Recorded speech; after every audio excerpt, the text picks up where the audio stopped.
What's up guys, it's Racer here, and today I'm going to be doing my first ever zombies tutorial. I'm going to be showing you how to get all 4 upgrades for the D.I.E Shockwave. First step to upgrading is getting the Shockwave itself, so we're going to get a free one, and I'm going to show you how to do that right now. First step in everything is always turn on the power, so head up there, press the button, and go press the buttons on both the terminals in the particle accelerator room. After you do that, then you want to wait till you have a Megaton spawn in.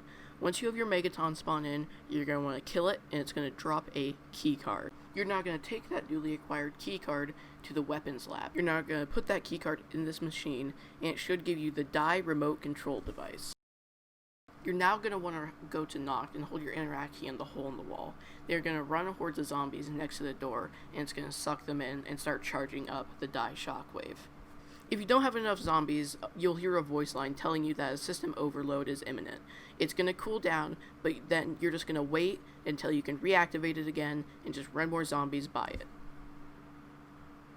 Once you have sucked up enough zombies, you should get another voice line telling you that the weapon storage is at maximum and you are ready to discharge. Go back to the hole in the wall, hold your interact key, and it should blast open the door. You can then pick up your free D.I.E Shockwave. For our first upgrade, the ice upgrade, you're going to want to stand next to this tree once you have a Megaton in. You're going to have the Megaton shoot this tree, and it should react with the fungus. You know that you did this properly once you have a voice line saying that a chemical reaction happened, and that the fungus is now glowing purple. You're then going to want to head to the top of Knocked, where you're going to see a box sitting on the ledge. Shoot the box with the D.I.E Shockwave to knock it down. You're then going to want to head down to where you shot the box. You should now see an empty flask on the ground. You can pick it up, and then head over to the fungus. Hold your interact key to place it down underneath the fungus, and it should start dripping the liquid down into it. Wait a little bit, then you can come back to the fungus and now see that the flask is full of the liquid. Then you want to pick up the flask. Once you have picked up the flask, you want to head to the medbay. Head to where the exit of the medbay is, and you should see a box. Hold your interact on the box, and it should freeze the chains off.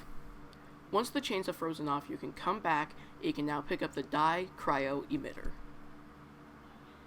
Now here's a little gameplay of the D.I.E Cryo Emitter. It's pretty good, but I think there are some better than it, but I don't think any of the upgrades are actually bad. For our next upgrade, you're going to head to the back of Knocked. You're going to want to suck in this empty canister, so make sure you have some empty ammo. Then, you're going to want to head down to where the weapons lab is. You're going to drop down to where Deadshot Daiquiri is, and at the back of the area, you're going to see this machine. You're going to put your empty canister in there. Then once you have a dog round, or dog spawned into the map, you're going to head back to that machine where the canister is. Then you're going to wait and have a dog jump in the corner. Then you're going to kill the dogs, and it's going to suck in all that gas. It's going to fill up the canister, and you'll get a voice line saying it's full. Grab that canister, and then head back up to the surface. Once you're back at the surface, you're going to head to this box outside of Knocked. Place the canister down on top of it, and then shoot the canister. The canister will now melt the chains, and then you can go and open it and pick up the D.I.E Nova 5. This is my favorite upgrade. It's just really fun to use, and yeah, it's good, really fun to use, and as you see there, like one cloud just one-shot that Megaton. And it's also really nice when trying to pick someone up when you don't have an Aether Shroud, because you can just place down that cloud, revive them, and it'll kill zombies when they're trying to attack you. This is not the best, but it's a good alternative for Aether Shroud. For our next upgrade, the fire upgrade, grab a bullet-based weapon and head to the cockpit of the plane. Underneath it, there's a metal box. Shoot it. Once you have shot the metal box, you want to go into the dark ether. Once you have entered the dark ether, you want to head to where we shot the metal box, underneath the plane cockpit. There, you will find a fuse. This next step requires you to enter the dark ether again. This is for the fire upgrade and the electric upgrade. We're going to be building the ether scope. So, you're going to head down to this little area, and you're going to grab the ether scope part. You're going to need to pick up 2 more ether scope parts, which are located here and here. To build the ether scope, head to the particle accelerator behind the packet punch machine, and there you can assemble the ether scope. For the next step, you need to enter the dark ether again. You need to enter the computer room where you will find Dr. Vogel's diary. Then drop down and interact with this blue orb twice, once as an orb and once as a ghost. You need to interact with 2 more orbs.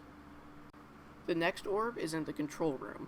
Interact with it twice once again, and then head to the particle accelerator room where we built the Aether Scope. That is your final blue orb / ghost you need to interact with. Once you've returned to the surface, go to the pond area and interact with this Dark Aether portal. Once you're back in the Dark Aether, head to the weapons lab and drop down to Deadshot Daiquiri. Then you will see this machine where you can place your fuse. Once you have placed your fuse there, it will start laser cutting a box.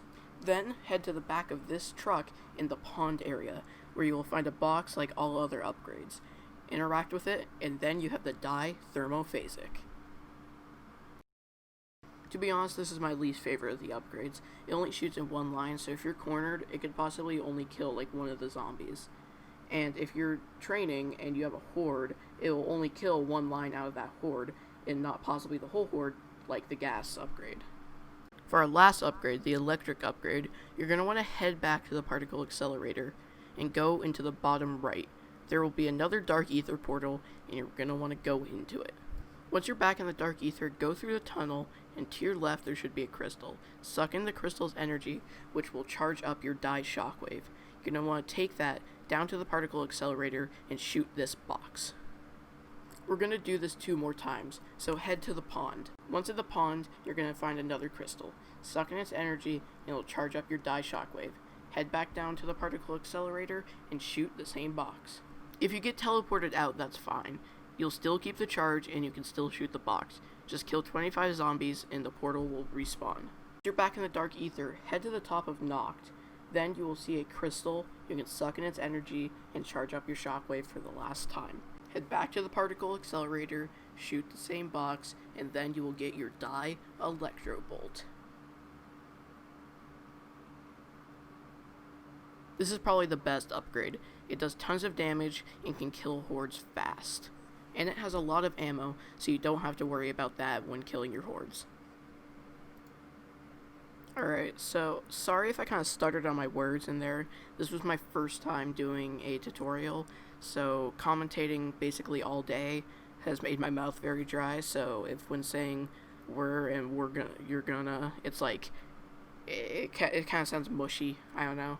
So I apologize for that. It will get better once I start doing these more, which I will start doing these more, and I will have like 2 guides coming up very soon.